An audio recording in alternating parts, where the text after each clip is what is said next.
அந்த அம்பு விழுந்த இடம்தான் சபரிமலை. இந்த சபரிமலையில்தான் இன்றும் கலியுகத்தின் கண்கண்ட கடவுளாக கருணாமூர்த்தியாக திகழ்கிறார் சபரிமலை ஐயப்பன்.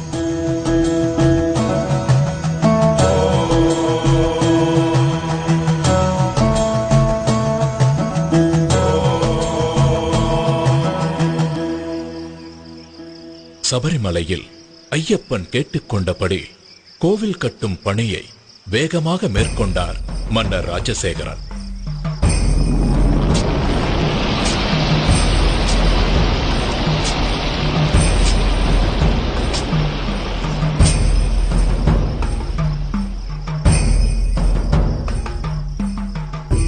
அந்த கோவிலில் வாழ்க்கையின் தத்துவங்களை விளக்கும் விதமாக 18 படிகளையும் அமைத்தார்.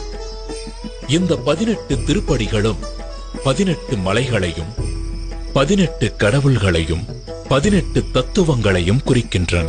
18 மலைகளாகிய இஞ்சிப்பாறை மலை, காளைக்கட்டி மலை, புதுச்சேரி மலை, கரிமலை, தலைப்பாரமலை, தேவர்மலை, ஸ்ரீபாதமலை, மயிலாடுமலை, மாதங்கமலை, கால்கிமலை, சிற்றம்பலமலை, சுந்தரமலை, நாகம்பலமலை, கவுண்டமலை, நிலக்கல் மலை, நீலிமலை, பொன்னம்பலமலை, சபரிமலை போன்ற மலை